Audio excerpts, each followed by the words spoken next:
Hello friends, educational effect channel में आपका स्वागत है। हाजिर है आपके लिए आज की खास अपडेट को लेके। इस वीडियो में हम बात करने वाले हैं जेबीटी फॉर्म के रिगार्डिंग। अगर आपने जेबीटी फॉर्म फिलअप किया है और उसमें कोई गलती हो चुकी है और आपको टेंशन हो रही है कि किस तरह से उसको एडिट करना है, तो इसमें हम उसका सॉल्यूशन आपको देंगे। और अगर कोई मेजर गलती हो चुकी है जो अभी चेंज नहीं होगी, तो उसका भी आपको बताएंगे कि कब वो चेंज हो सकती हैं। तो यहाँ पे सबसे पहले आप देख सकते हैं कि HPRC ने वैकेंसीज निकाली है जेबीटी की और टीजीटी की। टीजीटी में आपका करेक्शन विंडो ओपन हो गई थी पहले ही, जब आप एग्जामिनेशन फॉर्म फिलअप कर रहे थे। उस टाइम काफ़ी समय तक, यानी कि लगभग 1 महीने तक जो है वो करेक्शन विंडो ओपन रही। और जिन कैंडिडेट ने गलतियाँ की थी उन्होंने उसको ठीक भी किया, और बाद में भी अभी भी जो आपका करेक्शन का टाइम दिया गया है, लेकिन अब आपकी जो करेक्शन है वो ऑनलाइन नहीं होगी। ऑफलाइन आपको HPRC जाना होगा। वहाँ से आप कैटेगरी, सब कैटेगरी या कोई और भी एडिटिंग अगर आपने कोई फॉर्म में करनी है तो आप कर सकते हैं, क्योंकि उनसे रिक्वेस्ट करके आपको करनी पड़ेगी। बाकी आपकी कैटेगरी, सब कैटेगरी के लिए तो उन्होंने बोला ही है। लगभग 29-30 तारीख का जो समय है वो दिया है। आप वहाँ पे विज़िट करके जो है अपने डॉक्यूमेंट साथ कैरी करके अपनी जो सब कैटेगरी है, चाहे कैटेगरी है, उसको चेंज करवा सकते हैं। यहाँ पे बात करेंगे जेबीटी फॉर्म की। जेबीटी के लिए अभी करेक्शन विंडो की अगर मैं बात करूँ तो अभी ओपन नहीं हुई है। करेक्शन विंडो आपकी ओपन होनी है जब आपकी लास्ट डेट हो जाएगी, उसके बाद जो है वो करेक्शन विंडो वैसे मोस्टली ओपन होती है। 2-4 दिन, 5-6 जितने भी दिन है वो दिए जाते हैं, और उसके बाद जो है वो बंद हो जाती है। तो ऐसा कुछ इसमें प्रोसीजर होने वाला है, वो आपको लास्ट डेट के बाद ही पता चलेगा। अभी तो लास्ट डेट हुई नहीं है, फिर से एक्सटेंड भी हो सकती है, ऐसा कुछ कहा नहीं जा सकता है फिलहाल। उसके बारे में हम बाद में चर्चा करेंगे।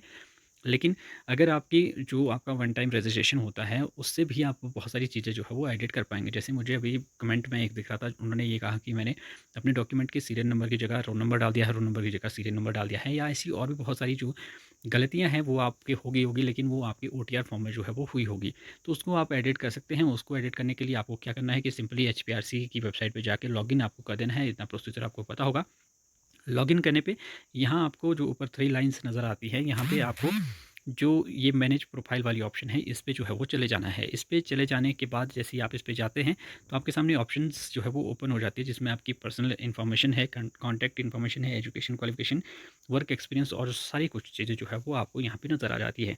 अब पर्सनल इन्फॉर्मेशन में ही अगर आपने कोई गलती कर दी है, तो आपने पर्सनल इन्फॉर्मेशन वाले कॉलम पे जो है वो क्लिक कर देना, और स्क्रॉल डाउन करके लास्ट में आपने एडिट वाले ऑप्शन पे चले जाना है। एडिट पे क्लिक करना है। एडिट पे क्लिक करने पे आपने ऊपर फॉर्म पे आना है, और जहाँ पे आपको जो भी चीज़ एडिट करनी है वो आपने एडिट करके फिर से सेव कर देनी है नीचे। ये तो रहा पर्सनल इन्फॉर्मेशन का।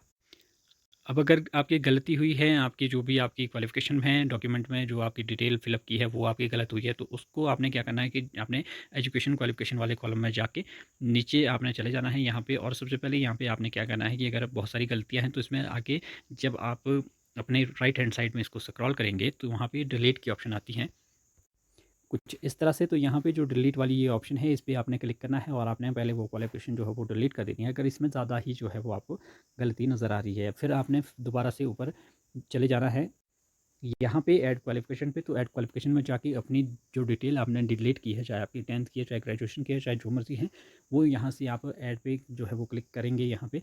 और यहाँ पे आपने दोबारा से अपनी जो सारी डिटेल है वो फिलअप कर देनी है, और यहाँ पे सेव क्वालिफिकेशन पे क्लिक कर देना है।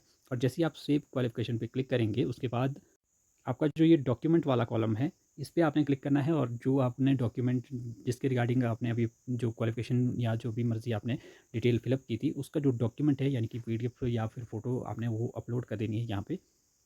उसके रिगार्डिंग अपलोड के लिए उसी रो में आगे आपको नज़र आ जाएगा कहाँ पे वो डॉक्यूमेंट जो है वो अपलोड होना है। तो उस तरह से आप दोबारा से इसमें जो है वो एडिटिंग कर पाएंगे। फिर अगर एग्जामिनेशन जो आपका एप्लीकेशन फॉर्म है, अगर उसमें आपने कोई गलती कर दी है, तो एप्लीकेशन फॉर्म में आपकी जो एडिटिंग है वो आपकी तभी हो पाएगी जब आपकी करेक्शन विंडो जो है वो ओपन होगी। अगर आपने एप्लीकेशन फ़ॉर्म अभी तक फ़िल नहीं किया है, तो आपकी ये सारी जो एडिटिंग मैंने आपको बताई वो काम आएगी। लेकिन अगर आपने इससे पहले ही एप्लीकेशन फ़ॉर्म को सबमिट कर दिया है, तो आपको कहीं न कहीं आपकी जो करेक्शन विंडो है उसका इंतज़ार करना पड़ेगा। करेक्शन विंडो मोस्टली जो है चांसेस है कि वो ओपन होगी ही, क्योंकि बहुत सारे जो कैंडिडेट है वो अपने फॉर्म में गलतियाँ कर देते हैं। कोई कैफ़े में जाके फ़िलअप करते हैं, तो वहाँ पे भी जो है वो इस तरह की एरर जो है वो देखने को मिल जाते हैं। तो इसलिए करेक्शन विंडो हो सकता है कि आपको लास्ट डेट के 1-2 दिन बाद जो है वो ओपन होती हुई 5-7 दिनों के लिए दिख जाएगी। जैसे ही वो इस तरह की कोई अपडेट आती है, तो वो मैं आपको शेयर कर दूँगा। फिलहाल अभी इस तरह का कोई ऑप्शन जो है वो अवेलेबल नहीं है। वो आपको कहाँ पे दिखेगा, वो आपको एप्लीकेशन डिटेल पे जो है वो यहाँ पे दिख जाएगा। यहाँ पे जैसे ही आप एप्लीकेशन डिटेल में जाएँगे, तो यहाँ पे जो भी आपने जिसके लिए भी आवेदन किया है, वो यहाँ पे आपको नज़र आ जाएगा अप्लाइड फॉर में, और वहाँ पे नीचे उसकी डिटेल भी आ जाएगी। और डिटेल में यहाँ पे आप देख सकते हैं, जैसे यहाँ पे एप्लीकेशन का ऑप्शन आ रहा है, यहाँ पे करेक्शन का भी ऑप्शन एक आता है। जैसे टीजीटी के जब फिलअप हो रहे थे तो यहाँ पे एप्लीकेशन के साथ एक करेक्शन का भी जो है वो आ रहा था, तो उस पर क्लिक करके जो फॉर्म है वो एडिट हो रहा था। तो इस तरह से जो है वो आप इसमें भी एडिटिंग जो है वो कर पाएंगे। तो ये जो है ओपन तो आपकी लास्ट डेट के बाद ही होगी। बाकी और कोई अपडेट आती है, एग्ज़ाम कब तक होंगे वो एक बड़ा सवाल है। आप अपनी तैयारी करते रहें, इसका कुछ पता नहीं है। फ़िलहाल एजेंसी का कोई अता पता नहीं लग रहा है कि कौन सी एजेंसी जो है वो एग्ज़ाम करवाएगी, क्योंकि अभी तक जो है वो कोई भी एजेंसी फाइनल नहीं हो पाई है, तो इसलिए कुछ भी कहना अभी पॉसिबल जो है वो नहीं है। आप अपनी तैयारी करते रहें, बाकी जब भी एग्ज़ाम होगा वो हम आपको अपडेट दे देंगे जैसे ही कोई हमें सूचना मिलती है। तो फिलहाल अभी के लिए इतना ही, मिलते हैं अगली अपडेट के साथ, तब तक के लिए बाय बाय।